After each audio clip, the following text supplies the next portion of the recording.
Bevor es mit der folgenden Podcast-Episode losgeht, noch ein ganz kurzer Hinweis in eigener Sache. Du fotografierst gerne Street, aber deine Bilder erzählen keine Geschichte? In meinem Online-Kompaktkurs Street Photography geht es genau darum. Weg vom schönen Einzelbild, das von der Ästhetik lebt, hin zu Bildern mit Bedeutung und erzählerischer Tiefe. Der Kurs besteht aus 4 interaktiven Live-Seminaren mit Raum für deine Fragen, für Austausch und Diskussionen. Plus einer abschließenden Bildbesprechung mit ausführlichem Feedback zu deinen eigenen Bildern. Los geht es am 4. Februar 2026. Alle Infos findest du unter www.abenteuer-reportagefotografie.de/street-photography-kompaktkurs. Den klickbaren Link findest du natürlich auch nochmal wie immer in den Shownotes in deiner Podcast-App. Ja, und wenn du Fragen dazu hast, dann kannst du mir auch direkt eine E-Mail schreiben an Kai Beermann, alles klein und zusammen, Beermann mit BEH, @web.de. So, und jetzt geht es los mit der Podcast-Episode. Viel Spaß! People have this kind of false idea that if I get a better camera, I will get better photographs, and that doesn't correlate. There's nothing to do with that. If it's all about it's storytelling and composition and how you feel, because that's more important than the camera. And I sometimes feel sorry that people spend like thousands and thousands and then they can't, present any good photographs. Well, hello, Peter. Thank you very much for taking the time to be on the podcast. Thank you for having me. It's always a pleasure to talk to someone on a podcast, on a video or something. It's really interesting because when you're in a podcast, you also learn something about the other person too, and it's always interesting. Yeah, exactly. And we've been talking a little bit before starting the recording, and you told me that you've also had a podcast, so you know the medium quite well. These days, you are focusing more on your YouTube channel, which we are going to talk about, yeah, we almost could have done this interview in person. We missed each other when I was in Helsinki this year. That would have, of course, been the perfect setup to do this in person. But yeah, with technology these days, it's also possible to do it now via Zoom. So thank you for being here. And before we get started, Peter, I'd like to know a little bit about your background. How did you get into photography in the first place? I got my first camera when I was 7 for a 7th birthday. I don't know. My father was, doing recreational photography, photographing family and trips and stuff, but he wasn't really into photography that much. But he liked the medium and the memories that it can bring you, because he had a lot of family photos from his childhood. So that's why he probably wanted to record ours. And he got me a camera when I was 7 years old. And I remember photographing everything. You know, when you have a camera, you're just doing all kinds of photographs and some family trips and, the regular stuff. And then probably when I was around 10, maybe I kind of stopped. I don't know why. And then when I was 16, I went to, had a summer job. I was, cleaning a apartment building staircases for this whole summer for these couple of buildings, and used that money to get me a first SLR camera, and that's how it started. And it was a little on and off the hobby, and then I was studying at the University of Helsinki. Actually, I studied economics, and then got married there and got 2 kids, and all of a sudden, maybe I need some money too. So I started selling some of the photographs just for pure luck, and that's how it kind of started. And then I got bored about the studying in the university and started doing photography. And I started doing school portraits and the classes, the group shots of the classes, yeah. And I did that for 5 years until I think it was 1989 when I started that, and in 1994 I quit that because it was a rough job to it's long hours and traveling and photographing 800 kids in a day. It's not much of a photography. It's more like a like they have this line in factories where they assemble things. It was more about that. You got like 5 seconds a person to photograph, and it was a good practice and good learning curve. You could learn some selling and people skills and stuff. So it was good afterwards, but back then it wasn't very nice. So then at 1994 I started freelancing as a photographer, and been on that rocky road since. Been good times and bad times, and sometimes really bad times and really good times. So it's been really ups and downs all these years, but wouldn't change many of the days anyways. Uh-huh.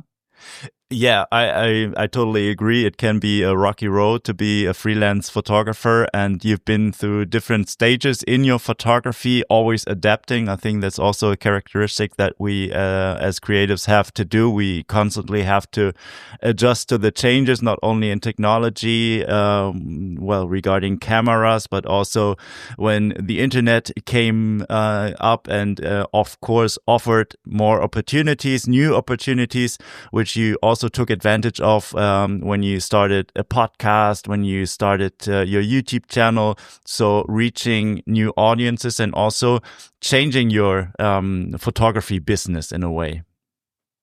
Yeah, of course. And it's, if I was doing the same thing that I did when I started, I wouldn't do anything as regarding to photography, because I started as for photography for corporate magazines, internal and external magazines, which don't basically exist anymore. They're gone. And then maybe the biggest thing was switching from film to digital, which I did kind of like an overnight. When I got my first digital camera, that was something that I could use as a professional photographer. I kind of ditched everything about film and overnight. And that was, of course, a rough time, because that was the time when my clients started to photograph themselves, because the prices of the cameras weren't that high. So the communication departments, they bought their own cameras, and then they started to photograph, and all of a sudden you're kind of like, hey, wait a minute, I'm here. Hoo-hoo. So what I did was I started to teach them how to use the cameras and teach photography, and give them how to use the camera and what's the thing, image editing and all that, which I've wasn't very good at myself at that time, of course, but I just kind of quickly learned. And I think I even bought a book called Digital Photography for Dummies or something like that, which was the series, and read that quickly and picked up from that and started reading about stuff and learning, so I could be teaching my clients. And then of course it took about 2 to 3 years. They started coming back to photograph for their websites and stuff, because they realized that it's actually, you need some skills to do that, because people had that impression that now it's really easy because you just have to press the button and the digital world takes everything. But it doesn't tell you how to make the composition or the story or the light. It doesn't. So that was one part of the job. But then, of course, then it started, the online things started to arise, and I've been doing YouTube now for 10 years. Started in Finnish and now it's in English, but there were like 5-6 years between there before this all started, so it wasn't the best of times at that time, but everything worked out quite okay. Yes, always transitioning. And now you've been doing YouTube for 10 years. These days, do you still work commercially, or do you focus 100% on your own activities as a YouTuber, workshop leader, and author of photo books? Well, I still do commercial work for clients. Of course, the main part is now video work, which I started learning 2008, and that kind of started when I realized that I had the Canon Mark of 5D Mark II at the time, which had a very good video qualities, which I didn't really buy it for that. I bought it because it was a good still camera. And then I saw a video. I think it was the American photographer called Vincent Laforet. He had this helicopter thing where a helicopter was landing, and beautiful footage. And I realized that, wait a minute, he's using the same camera that I have. Of course, I also realized that I can't do that because it's not the camera. It's about the learning the craft and editing and, storytelling and film and stuff like that. But I realized that I don't have to invest anything except my time and learning. I don't have to buy anything to start videography or filmmaking or whatever you call it. And I did learning about maybe a year and 2, own small project and small client project. And then 2010, I started doing them regularly for clients. And that's now more of part of the business, bigger part than photography itself. Even though there are times that I do some photography, like executive portraits. If there is let's say a company that needs some new photography to deliver to the press or on their websites, and then they might call me and I'll go and make those photographs for them. And then of course some video, small ads and that type of stuff. And that's also helped me to start my YouTube channel, because the filming part wasn't, and the editing part wasn't something that I need to learn. The only thing I need to learn is to look at myself and speak to the camera and yes, learn and figure out what to say. But all the technical stuff was kind of easy. Yeah. Which helped a lot.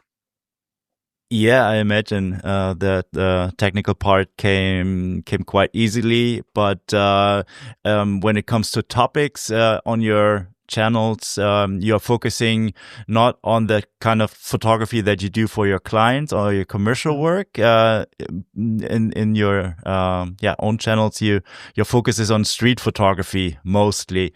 How did that come about in your journey? You've been photographing lots of different genres: portrait, commercial work.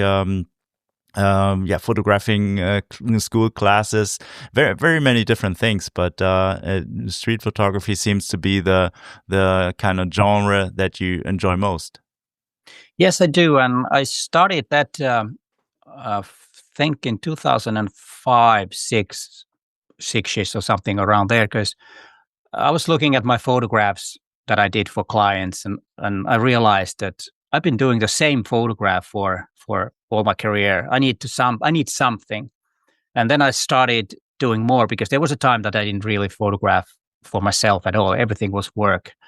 And I realized that, it doesn't take me anywhere if I photograph this exact the same way, like 20 years. Of course, it could be a style, but then Finland is a quite small market, and you can't really niche down too much, because there aren't just enough clients. You have to be a broader. Of course, in a bigger market, you can specialize in one certain thing. At that time, of course, because we didn't really, the internet was there, but it wasn't really that thing. You couldn't really reach international clients like you can now. So it was something that I wanted to broaden my knowledge, and I started to photograph, and I took some workshops. A couple of local Finnish journalist photographers been doing street photography, and then a couple of international workshops, and kind of learned the thing. And I did quite a lot of stuff. Mainly I went, later at night to downtown Helsinki, and the railway station. You've been there, and that was sometimes can be a little, not a rough place in a big sense, but in the context in Finland, it can be a rough place. Which means not much if you live in a big city in Asia or in the States or even London. It's safe anyways. But it was a little bit rougher, and I started photographing street portraits, which was my thing back then, and that kind of loosened up my way of working, and because I was very let's say oriented on making certain types of the right way to make the composition and everything by the rules in a way, which was the reason that I wanted to kind of like open up my mind and see something. So I started doing really rough portraits of people in the streets, really close with the camera, and really rough light and stuff, which was totally opposite that I did, and not necessarily concentrating on how to make the people look good, but maybe if there was a scar in the face, I would exaggerate that to make totally different type. And I did that for quite some times. And there was a little time that I didn't do that. And then when I started my YouTube channel, I was I was the Olympus visionary or ambassador for Olympus camera brand, and I was that for until 23 or 22, I think it was. So most of my videos were, of course, about photography, but using Olympus cameras and tutorials about that. And then what happened was that when you're making these gear reviews and reviewing lenses, all the photographs you make are kind of test shots. You just go out and take, snap everywhere, and just how the what do you call the technical quality of the camera is, and how's the sensor working with these conditions and stuff. And then when I decided that no, I need to start photographing real photographs for myself, and then I just kind of stopped being an ambassador, and where there are other things too that we might discuss if you feel like asking about that, but it's not that important. But the most important thing was that then I started to shift my channel towards street photography, because that was what I was doing, and I'm still on that road. And it's okay. Let's say it's a rough road, because people are more interested in the camera buttons and things than they are actual photography, which of course has caused the views go down quite a bit.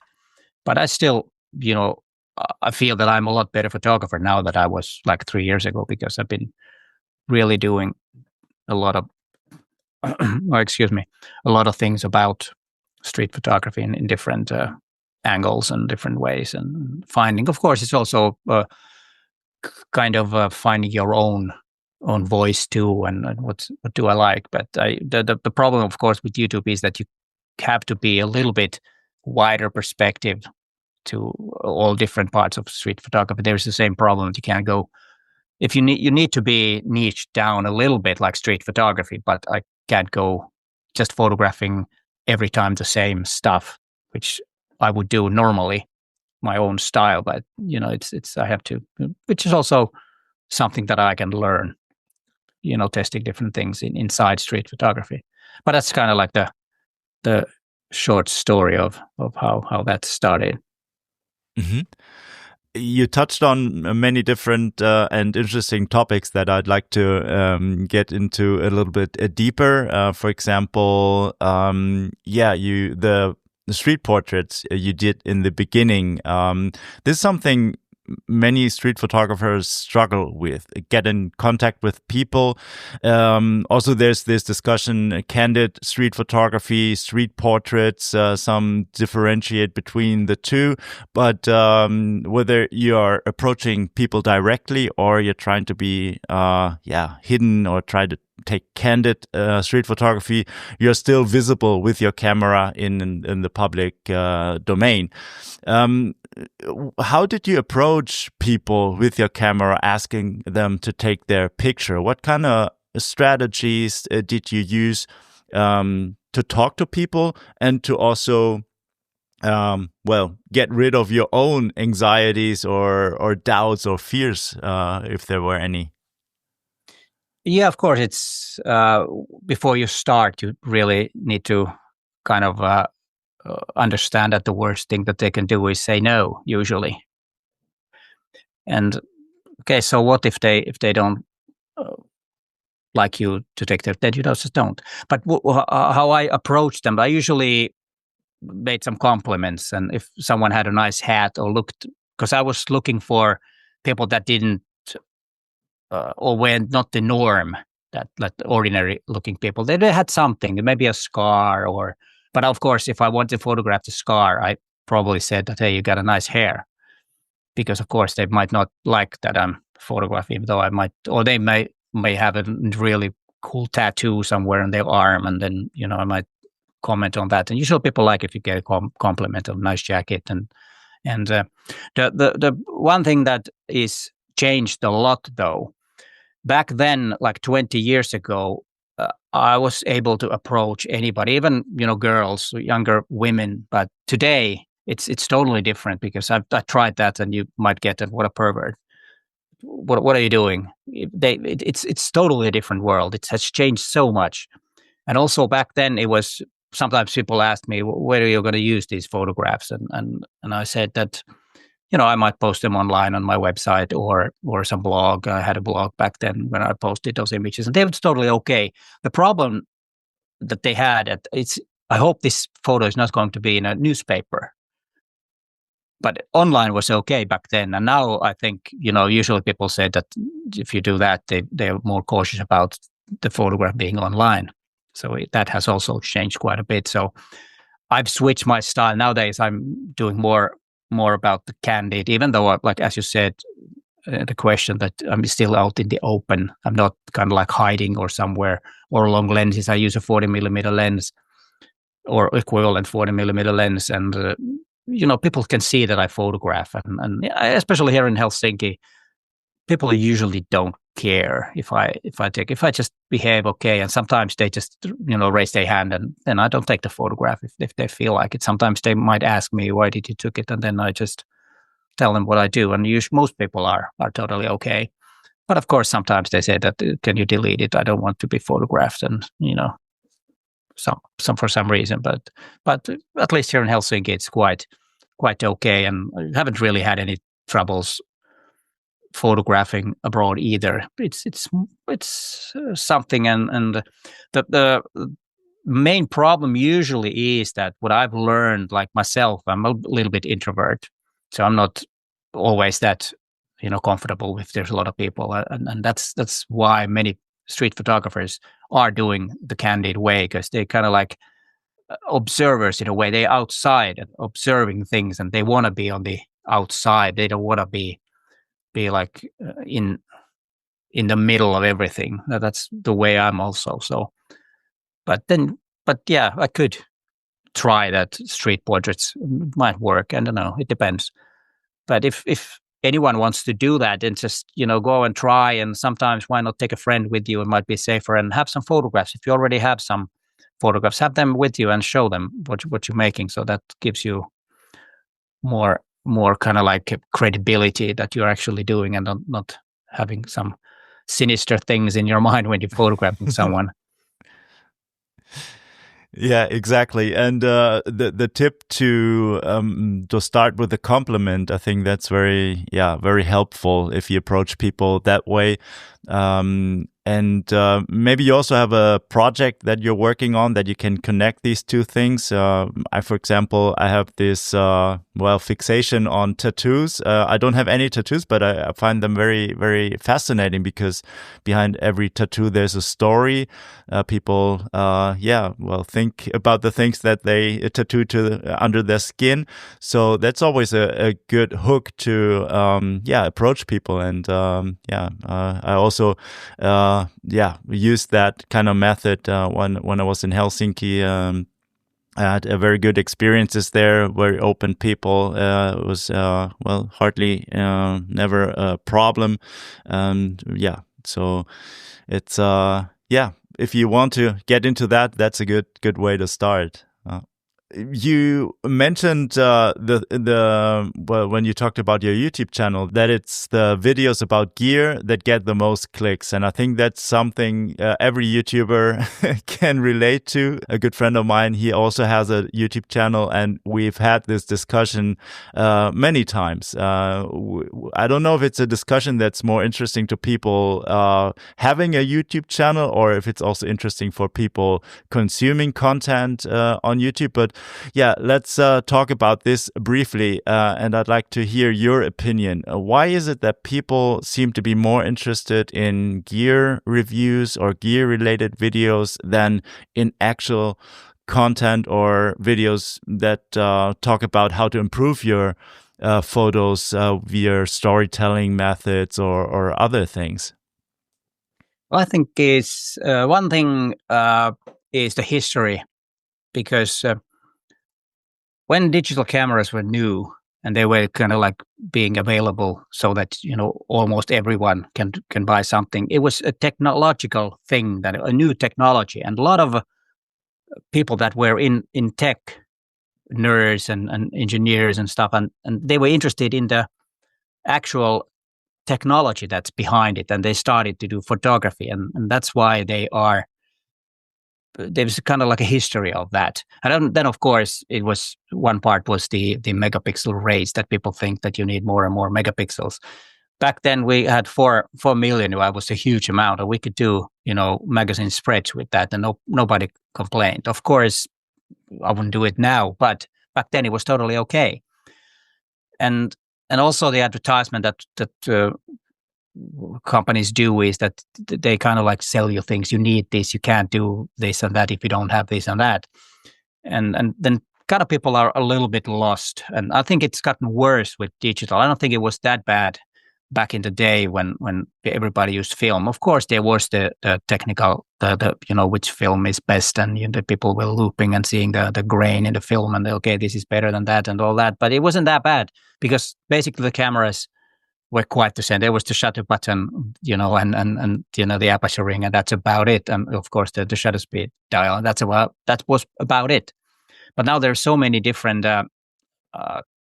kind of like features and computational photography and all, which is of course good if you use it on your advantage, but it cannot be kind of like the master of things that you do things because of the technology and stuff. Of course, it's nice to test different things, and of course, and then it's the thing that, as I said, people are more interested in the machine itself, and it's a lot easier to learn. And then people have this kind of false idea that if I get a better camera, I will get better photographs, and that doesn't, it doesn't correlate. There's nothing to do with that. If it's all about it's storytelling and composition and how you feel, because that's more important than the camera. And I sometimes feel sorry that people spend like thousands and thousands and then they can't, present any good photographs. So what's the point? Of course, if you want to buy a $5,000 camera, just go ahead. It doesn't matter, but don't think that you will be a better photographer because of the camera. Sometimes, if you're a professional photographer, you might need for certain jobs. If you're doing billboards, then you might need a medium format, yes. But still, you need to know how to use it and how to be a photographer. Just an average guy who is, snapping away doesn't get any better if you get a medium format camera. Maybe the image quality might be better, but the quality of the image doesn't get any better. So I think that's just a short explanation, and it's it's easier. You can always buy new stuff and learn the buttons, but I don't think it takes you anywhere. Yeah, I totally agree. That's very well put, and it's often this false belief that there's this hack or this shortcut to better photos via new gear, which makes people buy things. Also, the incentives by the big camera brands. Of course, there's marketing behind that, and it's very convincing in what they are doing, but. I think this is also why I enjoy your channel so much, because you talk about the other things. You don't talk much about gear, but you've shifted very much towards the other side of photography, which is to develop a point of view. This is way more difficult than to learn how to use your camera. I think this is also like that ties into that people think. It's easy. It's easier to master a camera, or the technical side of the camera, which gives you the belief that you've mastered photography. But then the question is what to make out of it, and this is not something that is so easily learned. There's no manual to seeing photographically. It's a hard road. You have to develop your skills, and it's frustrating at the beginning, or it's always frustrating, because it's not that you come back with your SD card full of keepers. It's especially in street photography, there's a lot of disappointment, a lot of failure, but you have to be okay with it to get to the next level. That's exactly a good point, that especially in street photography and birding and bird photography and animal photography, you might be wandering hours and hours in the woods or in the city and don't really get anything, because there's so many random things, especially in a city where you have thousands and millions of people walking around, and you might have a perfect shot and then someone ruins it because they block your view, or has a wrong color coat right there in the photograph or something. And there are things that you cannot control, and you really well said that you have to be okay with failure. That's of course always the same goes with many other genres that has more random to it. Just if we take portraiture for example, then it's in a way it's hard because the failure is the photographer if the portrait doesn't come out if you go to a studio. But if you go out on the streets, there are so many other things that might ruin the shots, even though you have everything set and everything is perfect. But then someone walks in the wrong direction or do something that you don't want them to do. So that was a good point about understanding the failure. And sometimes I go out and just don't really have anything, and that's sometimes really stressful because I know I have to make the video for Friday and it's already Tuesday and I don't have enough good images, and that's always the hard part, and that's what actually if I go back to the YouTube thing, that's also a good way for me to get those photographs because I have to get them. It's like because I treat them like the viewers, like my clients in a way, that I posting the video on Friday, I need to have some decent photographs to show, because if I don't, then the content might not be that good. So it's also pushing me quite a bit to actually make those images. So it's in that sense it works like a client. Yeah, okay, that's an interesting way to look at it. This extra bit of pressure that you put on yourself, do you perceive it as being positive, or are there times where you think like, oh no, it's a little bit too much of a burden? It can be both. It's in general it's a good thing because that when you have a little pressure, you usually work better, and when, especially me, if I need something, I usually get it somehow. Of course, it might not be exactly the what I was in mind, but I get good enough, let's say. But it requires a state of mind, kind of like a flow state. Everything else has to be, in the background. Life is, you have to leave it at home or wherever, on your workplace or wherever, and just go out and photograph and concentrate on just getting those photographs. And usually it happens, but sometimes it doesn't, and sometimes it might be a little bit too stressful, and then you just have to cope with that. But it hasn't been too much yet. Mm-hmm. So it's more of a positive thing. Yeah, that's good to hear that you haven't lost your love for photography over the pressure. This is well, sometimes it might happen. Yeah, it can, of course, if you can burn out. But there are a lot of YouTubers, not necessarily in photography genre, but a lot of YouTubers have been burned out because of the pressure of the statistics in YouTube, and especially I can understand if it's your only job. There are so many things that you cannot control. The viewer's mind is very peculiar sometimes. You think that okay, this is something that they're gonna like, and then you look at the statistics and say, what was wrong? Because it can be something that happened in YouTube, because always when you post a video, there are like millions other videos posted at the same time. And for some reason, your video might not be the main interest at that exact point. If you had done it yesterday or tomorrow, it could be a viral thing. It's a very strange world sometimes. Yeah. Hard to look into this black box, these algorithms. They have their kind of own way of functioning. But I agree. It's you have to be able to deal with pressure in any way, but a little bit of pressure I think is also good on the other side. Being a photographer, pushing yourself, not too hard, but you always need a little bit of pressure to take the next step or to develop your photography, whatever that means in your particular case.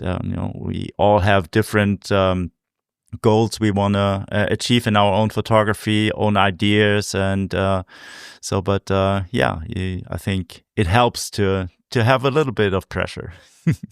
It does. And then of course if you're a hobbyist and it's your leisure time, you like to take your camera out when you take your dog out, and it doesn't have to be that you have a real big goal in your photography. It can be just a nice pleasure and the act of, you see something, you see a bird there when your dog is running around and you take a photograph of the bird, you might feel good about that. And those images are so important for yourself. You can show it to your family or just keep it on your computer and you remember the nice time when I went out. So it's not always have to be, because the goal can be your own pleasure too, that you enjoy that and enjoy the act of photography. And then you have to, of course, remember that don't care what others say about your photograph, because you cannot underestimate the power of a memory, what a photograph is, because, but that's also can be a downside. If you want to show that photograph to others, they might not see the feeling you had when you were making the photograph, and it's your memory, and so it can be so many things, and one thing is that if that is a hobby, then and you don't have any big goals to make books or anything, you just want to make maybe family albums and stuff, then the only thing that matters is if your family likes the photos and it brings them memories and feeling of the trip. We had such a good time. It's nice to take a look at it after years and remember those good times. And so it's a very powerful medium in many ways. Yeah, exactly. It's a very, very important point you mentioned, to ask yourself what kind of value does an image have for yourself, and not just only look outwards and ask what kind of photos might get most likes on social media platform, and get this outside validation of your photography, which you might get for an image, but if that image doesn't make anything, it doesn't move you yourself or doesn't bring you back memories, then it might not be an important image for yourself. It's of course different if you work for clients. You have to kind of fulfill an expectation that is on the other side. But if you photograph for yourself, I think it's a good way to look at it, from a personal perspective in the first place. And Peter, this might be a very difficult question if put generally, but I'd like to rephrase it a little bit, what it is in your own perspective. What does a good photograph need in your eyes to be a photograph that works? Well, I think the first thing is that it has to make the viewer stop. It doesn't matter if it's in a magazine or a gallery or a book or online gallery, Instagram or wherever. If someone stops at your image, there has to be something. Because if I see an image and I can understand it in a second, I go to the next one. It doesn't interest me if it's too obvious. It has to have some mystery inside it, or something that I ask myself a question or something, that why or what is that? And then I might see something in the image and I stopped at the image. And I think that what those things are, that's the hard question. And it usually could be a something that stands out from the, if it's a person, for example, you have a photograph of some, let's say like a railway station, and there is someone that has a totally different color code. It's a simple thing, but the different color code, for example. Here in Helsinki, everybody wears, dark blue or black or gray. And if someone has a yellow jacket, it usually sticks out. And an image of Helsinki railway station with a yellow jacket usually goes like, wait a minute. I'm not saying that's a big story, but just an example that what it could be. So I think those things, and of course, then it needs to have maybe some layers. You have some, foreground, middle ground, and background that talk to each other somehow, but some type of mystery that makes you stop at the image, and that gets usually or what I usually talk of to that when I say this is that if the composition and light and everything is perfect, usually people don't stop, or at least I don't, because it's too clean and too perfect. If there is something wrong, some distracting element, which could be a thing, some branch stick from the edge of the thing, or there is someone walking out of the frame that is cut from some funny place, or those are the little things that makes an image more interesting. If you have a small mistake that is kind of random, but sometimes just a deliberately make mistake. This is really hard to explain, as you said. This is a hard question, but praise the mistakes and but sometimes, of course, it can be a too big of a mistake. Then it's not good. But where's the line? It's really, really hard to say, and that's another thing. And then a third thing is that is part of actually image editing. When you're making the edits, try to think how the people's eyes are wandering around the image, and try to hide some things that are maybe too distracting and taking too much attention that are not important. Make them a little bit darker, and then open up or make the subject itself a little bit brighter where you want the viewer to look first, and trick the viewer a little bit. Maybe sometimes you want them to see the other things second and make that a little bit darker, because that's how our brain works. We usually see the brighter part of the image first. Or if it's a really dark image, bright image, then we might see the dark, but usually the contrast. If it's, and that's something that I try to do when I do image editing. And of course, when photographing, if I want someone walking in, it's a bit of a cliche, but usually the light pockets you see when it's a bright light, you see shadows, and then you see a bright light, you want to place someone there, because that will immediately catch the viewer's attention. There might be something else that they might want to look later, but usually, yeah, the short answer is have some mystery and mistakes in the image so that the viewer will stop and start thinking about it. Mm-hmm.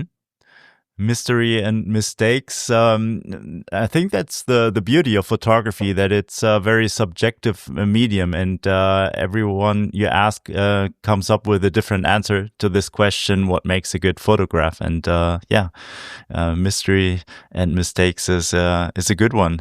Thanks. Talking about your personal work, you show lots of your images, or you go out, make images for your YouTube videos. But if you look at it from a personal perspective, what is it that intrigues you about doing street photography? What's your why behind taking up a camera, going out, taking pictures in the public domain? Well, the first thing is that I just enjoy going out to the city. I always, when I travel, I go to cities, never go to a resort type of beaches or stuff like that, because it's boring. I think cities are interesting, and it's the act of photography is the first place. And the second thing is that, as I said, I like cities, and then there are so many things happening and so many opportunities and interesting things, and especially here in Finland, because we have the 4 seasons are very strong. We have a lot of snow in the winter, and well, sometimes even in Helsinki. And then spring is really nice when the light starts coming up, and then summer, of course, is unique with the long days. You have 20 hours of sunshine during the day and only 4 hours. Almost, it's not even dark. And then there's very rainy fall or autumn, and then what comes that is the direction of the sun, or the height of the sun. Usually in summer it's high up, and then in the winter it's very low. So you have the constant change just because of the different types of light.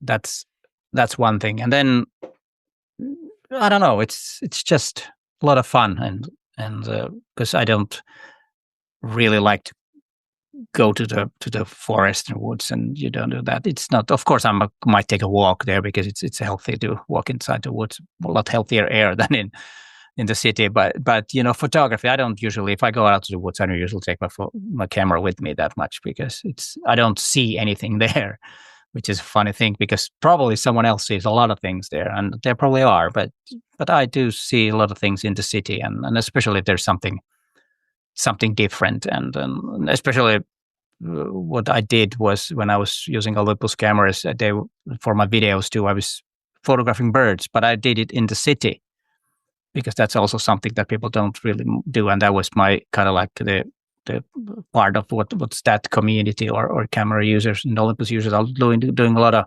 bird photography. So I was doing it inside the city quite a bit, but don't do that much because I don't have the equipment right now to do bird photography in that way that I used to do then. But yeah, I don't know if this answer was a little all over the place answer. I hope it kind of made any sense, but it's a really hard question.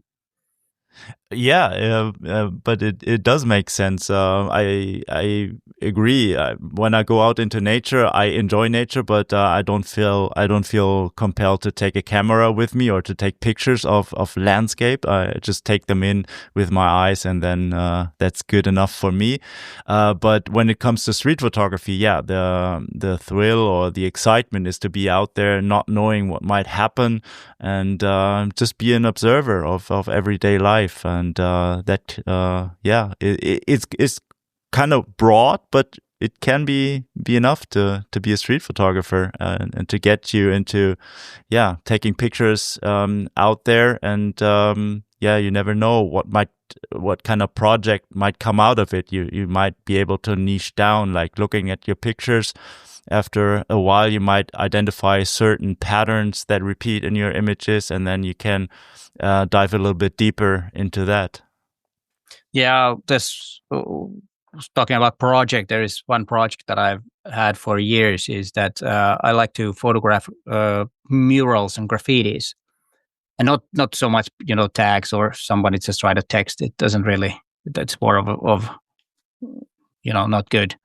But really nice murals and painted the under passages with nice pictures and stuff. But the way I want to do it is to have someone interacting with it, something similar. Maybe the post, there's someone in the mural, and then someone walks and maybe have a post is similar or similar colors or whatever. It's really hard because you have to sometimes wait for something to happen and to find those places. So it's that's why it's an ongoing project for years, because I don't get those many per year, to be honest, because I have to be there at the right time at the right place to get some interaction with the mural that has some meaning or something. Because just photographing a mural would be just copying someone else's works. I don't think as a photograph it could be a good document that it was there.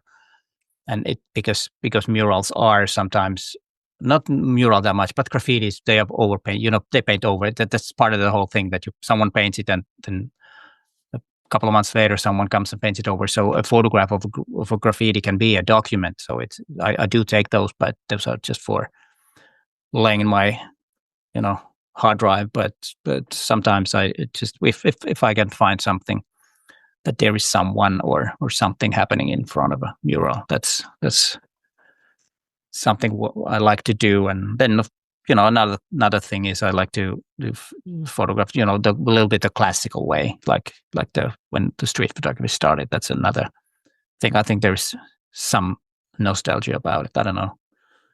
Doing it in color, though, I very seldom do black and white, but sometimes. Yeah. Taking up on that last bit, you said that you like to photograph in that style from the era when street photography started. Are there any photographers from these days or also nowadays that inspire you? What are your photographic mentors, even though you might never have met them, but maybe from looking at their images, from looking at books? Yeah, I do have, as you can probably see from there, I do have quite a lot of books about photography. Yes, photography about in general. There are some, all kinds of books. But yeah, the street photography is, of course, the classical days, and I'm not sure if they can consider all of them street photographers. But of course, Cartier-Bresson is, everybody has looked at his photographs and learned and thought about how he has done his work. But then there are like Lee Freelander, for example, who I don't know if this was street photographer, maybe a travel, and then Gary Vinogrand is one, and then one of my favorite book is The Americans by Robert Frank, which is more about a documentary about the American life.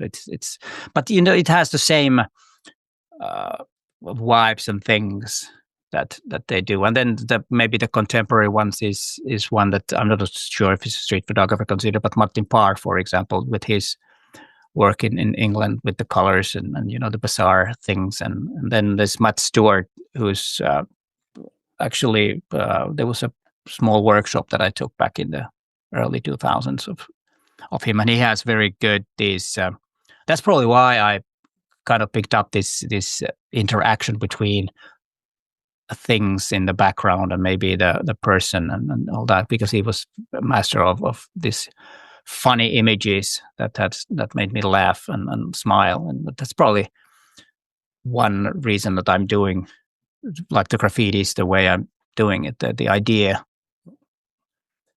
And then what I would say is then there is this I think her name is, now I have to I hope I remember correctly, but Melissa O'Shaughnessy, who's a woman photographer from New York City that photographs on the streets of New York, and very colorful stuff and really, really interesting contemporary street photography work, which is, quite close to I think the classical way with the modern twist, and enjoy her work quite a bit. And then one photographer that was very inspirational back in when I was doing the street portrait was Diana Arbus, who was photographing a similar kind of, she was photographing freaks, that as she said herself, and that was kind of also an inspiration back then. But then there are a lot of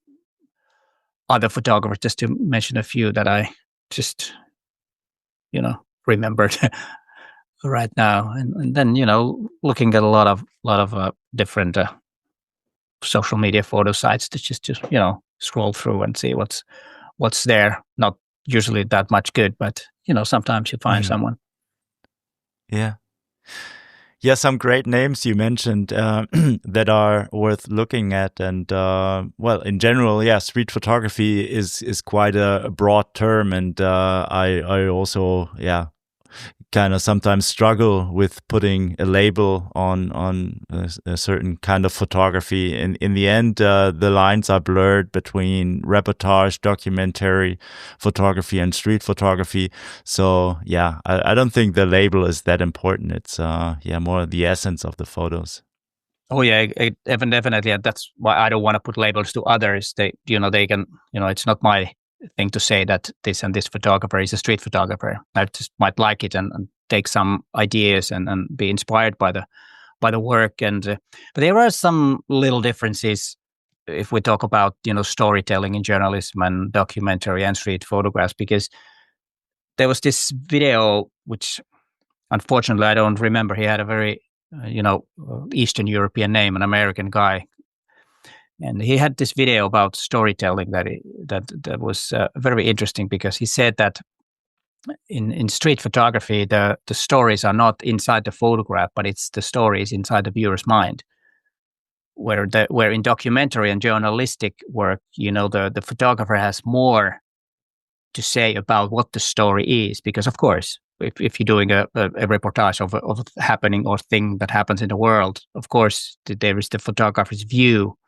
And the photographer wants to tell what's going on and kind of like give the story to us. But in street photography, we should let the viewer decide what the story is. And I've talked about this before, but he was formulating it very well. That the story comes from the gestures that you see in the photograph and the expression on the face and stuff, and the story changes or is different because we all have had a different types of life, different era, different age, gender, different whatever, and different ideas and all that. So the story reflects more to our own life than necessarily to the photographer's life. Of course, as a street photographer, I might have a idea what the story is, but if you have a different story for my image, it's totally fine. I think I've achieved something if that has kind of like the light bulb has been turned on in your brains, and you see something that reflects to you, but it doesn't have to be the same that I've had an intention to make the story. And that's I think that's the a little bit different with the genre. So that's why it's always the intention also that kind of defines the genre. Uh-huh. Yeah, that's an excellent point to make the distinction at that point. Yeah. Also, look at street photos as more like a canvas that you present, and everyone can, interpret it and fill in the blanks with their own ideas. And you're totally right. Documentary or photojournalistic work it comes with more of an attention of a message or the message of an event that you try to convey to people. Yeah. Great. Peter, we've talked also already a little bit about Finland. You've mentioned some characteristics. It's a country way up in the north with still very distinct seasons. Like in the winter, you get some snow, which we haven't gotten here in Germany in years, at least not in the same amount that I remember from my childhood when I was young. And I'd like to, get a little deeper on that. Also, what makes Helsinki as a city attractive for photography? You've been roaming the streets of your. I don't know if you were born there. Were you born in Helsinki? Yes. Or? Yeah. Yeah. Well, not exactly, but I've been lived here since I was like 1 month old. I was actually born in another city, but lived my whole life here. Spent your whole life there, so you know the city very well. For someone wanting to come to Helsinki and do some street photography there, what might be some good places to start? First, I have to say that I think Helsinki is a perfect city for street photography. Is that it's quite compact. You can walk around and see a lot in small areas, and they all look totally different. There are very old buildings. Then there are really modern buildings, and you can choose you kind of like the surroundings that you like, and also it's quite safe. It's no problem walking at night. Of course, there are some places that I wouldn't go, and if you're coming to Helsinki, you can contact me and I can guide you. But in that sense, I think it is, and it's not too crowded. You do have enough people. Sometimes you would want a little bit more because sometimes you just wait for too long for something to happen, and people are usually quite friendly. It's okay to photograph, and as I said earlier in this episode, that I never had really problems here in Helsinki to photograph, and the changing seasons, and if you come here during the the fall, it's totally different than spring, and people are also very different. If you want more open and happy people, then you come to the summer. If you want to see people Finn is a little bit more melancholy type, then you come to the winter time because it's really dark, but it's kind of unique. But where I would start is, of course, if it's a good weather, I would go to the parks, the Esplanade Park, and then there's Kansalaistori, which is right next to the Parliament House and the Audi Library and the Music Hall. That's a great place. And then, of course, railway stations are always interesting. If I travel, I always go to the railway stations to take photos because they are just because people are waiting. There are usually a lot of people. People are waiting, and there are cafeterias. There are a lot of people meeting each other, saying goodbyes and stuff. So there's so many things to photograph. And sometimes, when it's winter time, if it's cold, you can go into the malls. You can, in most shopping malls, you can photograph, even though they are considered private property, and they might have some rules. But Finnish law says that they are public, so you can photograph there. And the same thing there. There are people waiting, and there are restaurants and stuff. Yeah, that would be. And then just walking downtown Helsinki, there's a lot to see and photograph, and then there's of course the Suomenlinna, the Viapori island, or the fortress that's one of those UNESCO heritage places where you can take a little boat ride there, and there are it's more of a tourist site, but you can do that street photography style there too, to have some different backgrounds in your photographs and different surroundings, and sometimes and there's also a lot to see. So that's also one place. And and Helsinki is surrounded by the sea. So if you like to photograph by the seashore or seaside, then there's a lot of possibilities to do that too. And yeah, and it's a friendly, nice city.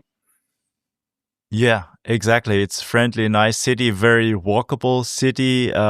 You mentioned it's very compact. You can get around easily by walking, which is what we as street photographers do. And yeah, it's a good way to see, observe things. And if you want to, go on a little faster, the public transport is excellent and also quite affordable, not too expensive. You can buy tickets for several days in a row, and you just hop on a tram or a bus, and you can change places very easily, go from one part of the city to another one. So I also think it's a city that you might not consider or might be not one of your first choices when it comes to think about a city to go to do street photography. But I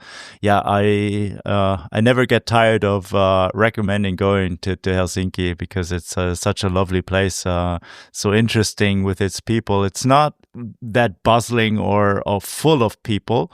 You get crowds around the railway station, places like that, or the marketplace.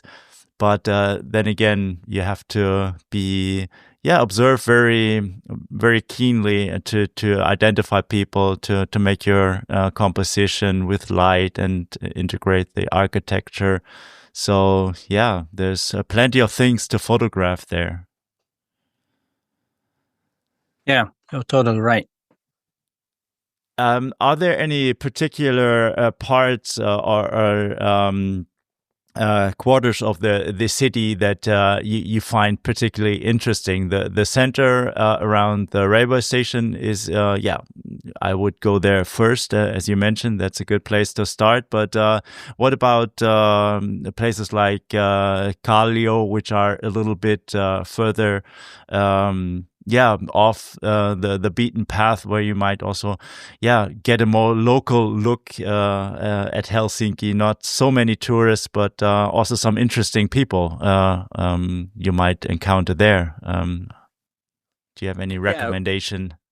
Yes, you mentioned Kallio. That's a good place, a little bit rougher neighborhood, but it's kind of changing. There used to be a lot rougher back in the day, but I think it's cleaned up a little bit. And the problem with the Kallio is that there aren't that many people around. Usually the streets are quite empty, and that's why I very seldom go there. But sometimes, it is. It depends on, of course, your style. If you do more about this negative space style with light and shadow, and then just one person walking or something, then it's a good place, because there's a little bit different. So one of the most dense places in Helsinki. There are most. How do you explain that? How to say that? The most dense population is in Kallio. So there are a lot of people, but not that many walking around in the streets. And they work somewhere else and they come back. And even though it's not a suburb, it's right next to downtown Helsinki.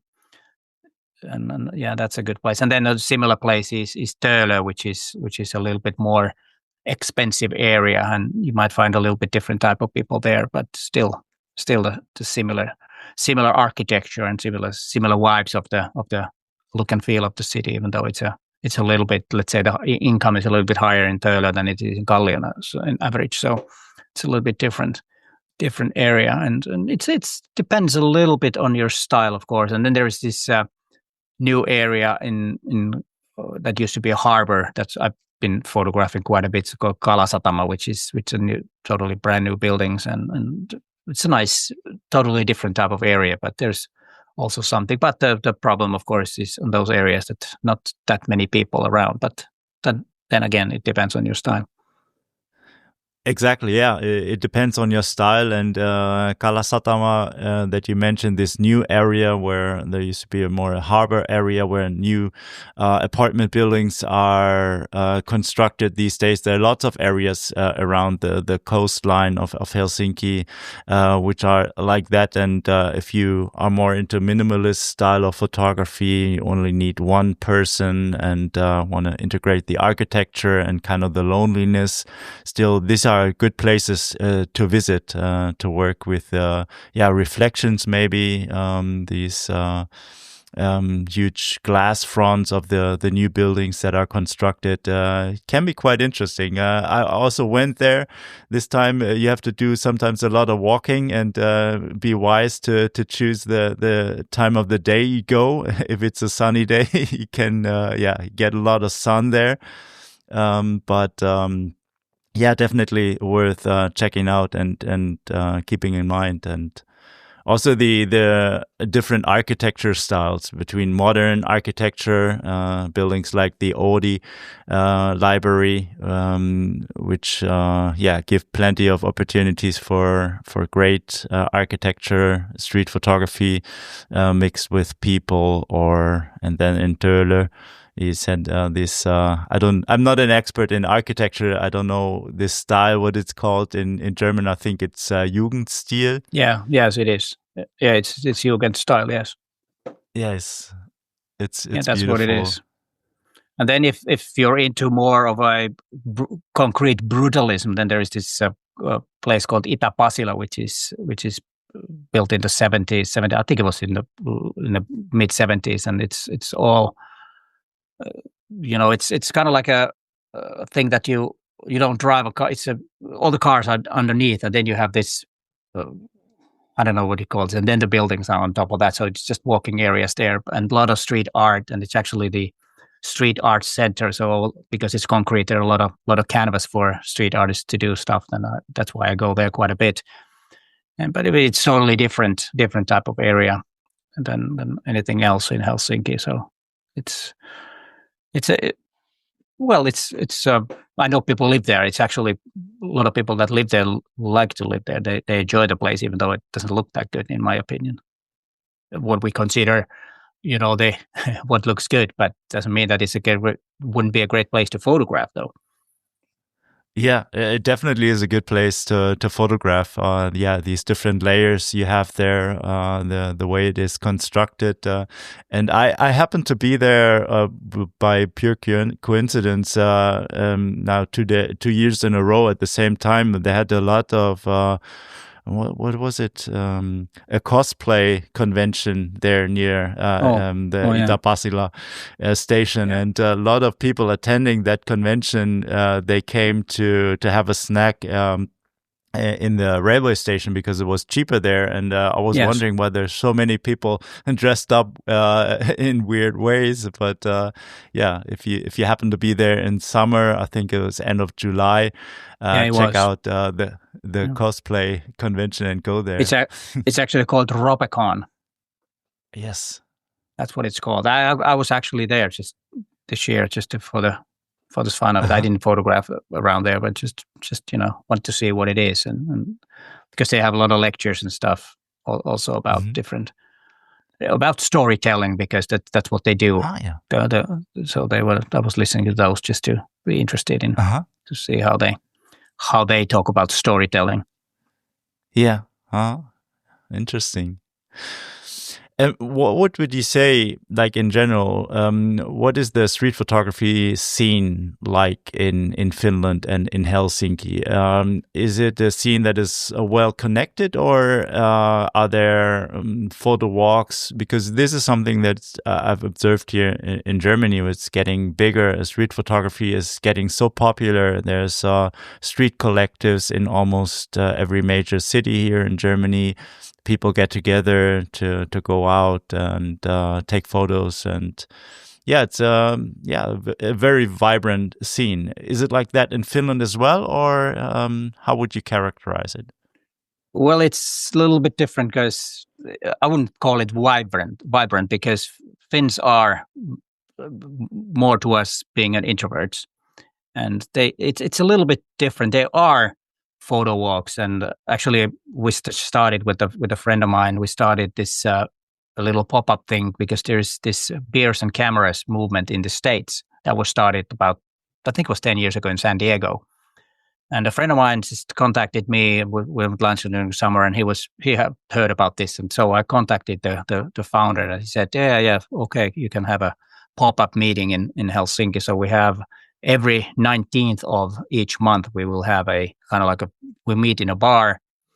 Then we'll go out for an hour or two to photograph. You can do a photo walk, everybody together or just by yourself, and then come back to the pub and, have whatever you like to drink, and then just talk about photography. And then there is this new photo app that was launched, I think, last year. That's kind of like want to compete with Instagram with photo app with no algorithm and stuff like that. And they do have these photo walks, and I know that there is one in Helsinki also on the 27th of September. And then there are a couple of camera dealers that are organizing photo walks, which are quite popular. There might be hundreds of photographers, so that's also something to look for if you're visiting here and want to meet some Finnish photographers. But one thing I have to say about Finns, that they are not that easy to get friends with. But once you get to be a friend of a Finn, you have a friend for the life. So it's we are a little bit like let's see who is that. But once we get to know them, then we are friends forever. So just if you want to be here, just be persistent and don't give up. you will get some friends. That's what everyone says, that it's a bit hard because we are a little peculiar.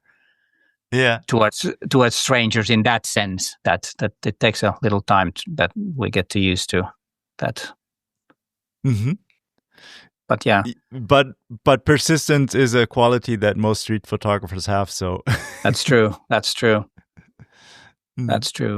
But yeah, there are, and always, if any of you listening come to Helsinki, please,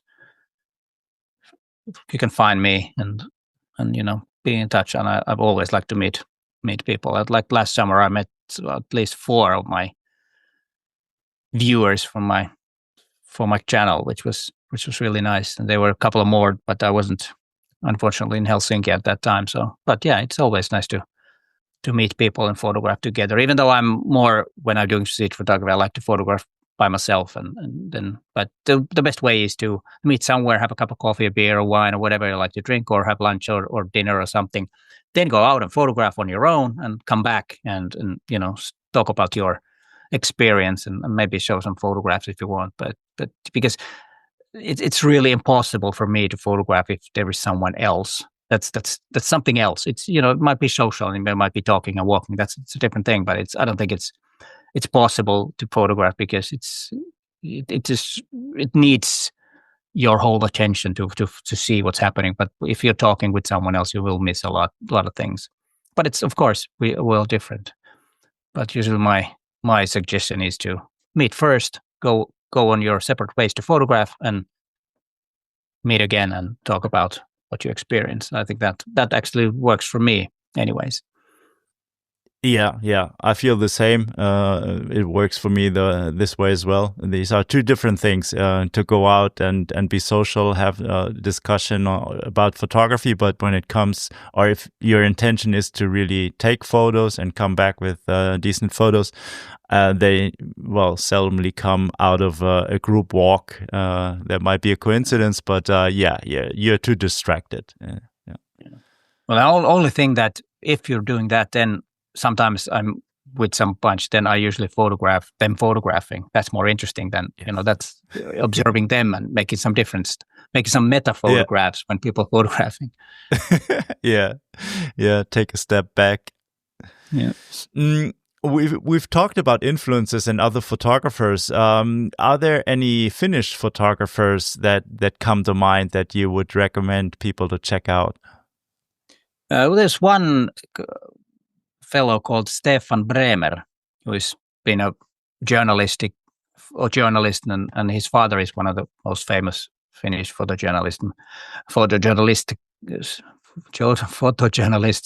and his Stefan Bremer is doing all kinds. He used to do a lot of reportage type and projects in the Helsinki railway station, back in the 70s when, the punk rock was the big thing, and they were gathering there, and there were, these little juvenile gangs, and he was photographing them and being a really a big name in Finnish photography. So I would say that he is probably the biggest, and he will have a retrospective starting in October in downtown Helsinki, in a place called Hakasalmen Huvila, which is right next to the music hall.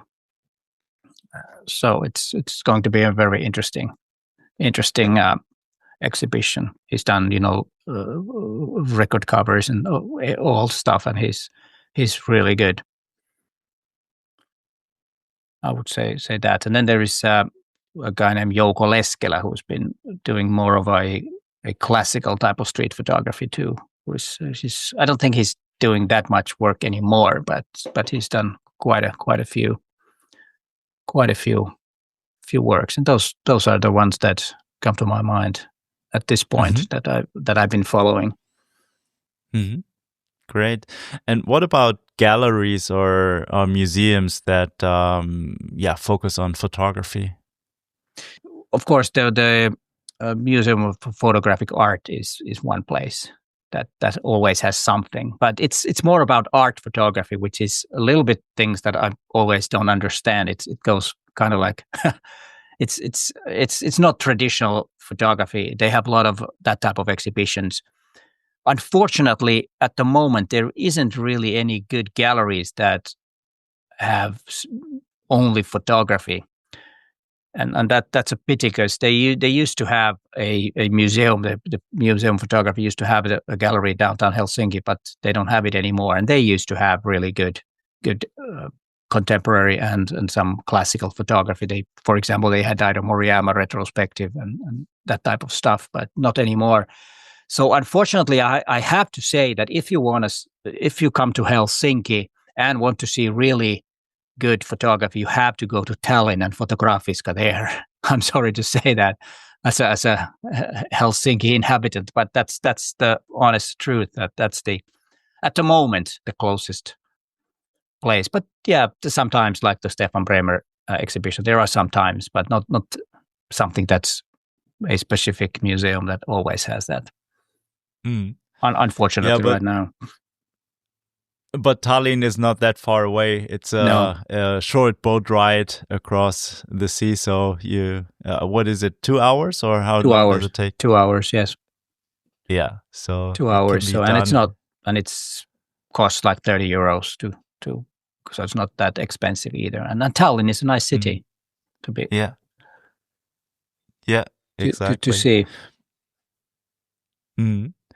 And then there's Kiasma, but Kiasma is more modern art, and every now and then they might have a photo exhibition, so it might be worth having a look at the current. They might have, but they haven't had for years. They did have way back. For Nan Golding, for example, they had, and then they had Robert Mapplethorpe. They had and all that, and then there is of course the I don't know what's called in. The Museum of Helsinki, I think it is, and they have a exhibition hall, but they don't have that many photo exhibitions. They used to have Leibovitz and Saliman and Serrano and what's the guy, Corban and all that, all very good names. But for some reason, I don't know why. Maybe the exhibition costs have gone up, or not enough people interested in that. I don't know why. It's a pity, because it used to be a little bit different 20 years ago. Mm-hmm. Yes. Great. Peter, let's talk about your YouTube channel a bit. I saw you made a video not too long ago with a channel update, so in which you were talking about some changes that you're going to make to your channel. So what has your channel been like, and what's the direction that you like to take it in the future? Well, I am talking more about photography and street photography, and going deeper and deeper in it, and not it's maybe going in somehow very deep in some instances. So it might take, if you're just starting out, it might not be yours, which is not a wise thing to say, but that's what I want to do, because there's also things. I think there is a kind of like a market gap for that type of channel, because there are some channels that are about the theory, but most of them, they don't photograph themselves at all. They just, more academic type of content. Very interesting. I'm not saying that, but I also want to show the stuff that I'm talking about in photographs, which makes it, of course, a little bit hard, because you have to nail the shots and have decent photograph to show, so that there's more credibility to talk about it. Of course, sometimes I might do it, sometimes not. And so that's mainly the thing, to go that direction and do less and less gear reviews, because as we talked a little bit earlier, I don't think they're taking you anywhere just to take a look at gear reviews, even though sometimes if you're considering or need a new camera or something, then of course they're beneficial. But watching those all the time is bad for you, to be honest. Mm-hmm. Mm-hmm. That sounds very promising, and I've, as I've mentioned, I've enjoyed your channel for quite a while now. There are so many, interesting perspectives and views on street photography, so it's very worthwhile checking it out. Also, if you want to learn about Helsinki, like the places we talked about, you've shown in your videos, you go out on the street, so it's also a good recommendation in that sense, if you plan to learn a little bit more about the city, or even if you're about to plan a trip to Helsinki. And then there's another big project that you're working on right now. I learned while making research for this interview, you're writing a book. Yes, I am writing a book called From Snapshots to Stories. It's about street photography, and it's almost finished, and it should be out in this month. And if you're interested, just follow my channel, and you'll get all the information. It's a kind of like a handbook for street photography and storytelling mainly. And of course, there is a little bit about what type of gear you should use and what the approaches are, different types of because you can approach it many things. The basic, of course, is to are you a fisher or a hunter, which means that fishing technique is something that you go to a place and wait for something to happen. Or if you're a hunter, you just walk around and photograph everything you see, or something, not everything, but anything interesting you see. So it's a little bit different approach, and this is just two approaches. There are several other ways to approach that. And it's I actually started the project when I snapped my Achilles tendon in the spring, in last winter, playing football or soccer, and that's a good lesson. If you haven't played for 10 years, don't start when you're getting old.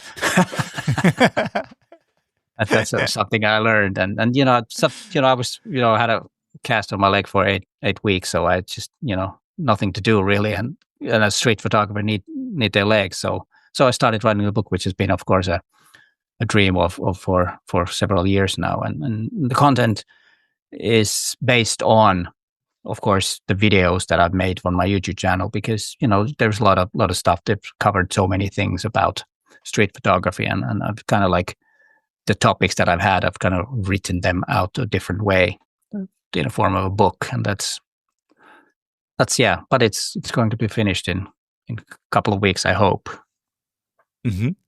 And so then there's also hindsight, yes. Can I say one thing more about another project that we're having, a street photography workshop called Urban Street Narrative in Kuala Lumpur next spring. That's also another big thing that's been keeping me busy. Right now it doesn't, because everything is planned, and now we're just waiting for people to come to Kuala Lumpur and or roll in, sign up first, of course. And that sounds interesting. Why? How did you come up with Kuala Lumpur? What's the connection to that place? Well, it's a long story. First of all, we started, we had a workshop with Matti Solander here in Helsinki a couple of years ago about street photography. It's about we're making a story with 5 images during that week, and a lot of photographing and walking around in Helsinki and showing your images, and then getting feedback from me and Matti, and then there is this YouTuber called Robin Wong that is from Malaysia. That Matti's been in Malaysia many times and knows Robin, and I know him through YouTube. We've been doing live streams together and stuff like that. And so we thought that why not? And one unfortunate reason is that it's a lot easier. We don't need to take consideration the EU bureaucracy that much when we go to Kuala Lumpur. It's a cheaper country, for example, and it's a lot easier to have it there and don't have to deal with all the bureaucracy with arranging a workshop, which is actually surprisingly many things you have to consider, and it makes things a lot more complicated. That's why in Kuala Lumpur. Yeah. Okay. And there are still spots available? Oh yeah. Or? Yes. Mm-hmm. Okay. So yeah, we link to that in the show notes, so people can check it out. What are other places that you'd like to direct people to that want to learn more about you and your photography?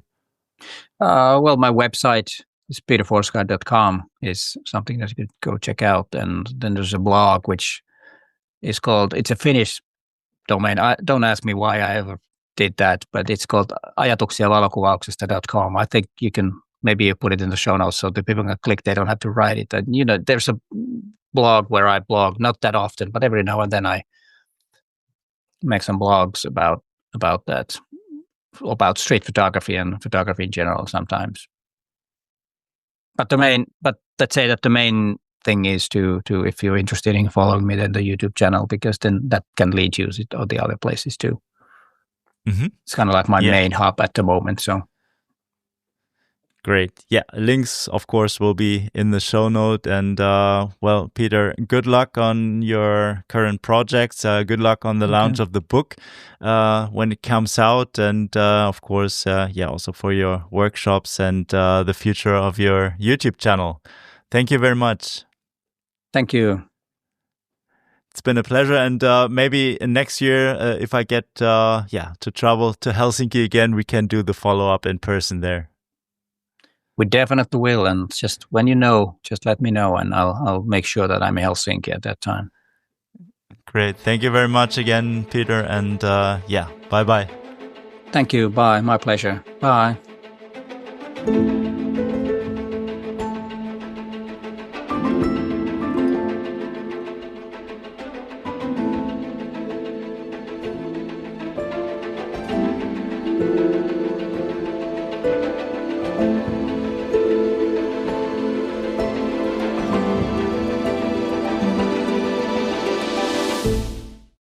Bevor es mit der folgenden Podcast-Episode losgeht, noch ein ganz kurzer Hinweis in eigener Sache. Du fotografierst gerne Street, aber deine Bilder erzählen keine Geschichte?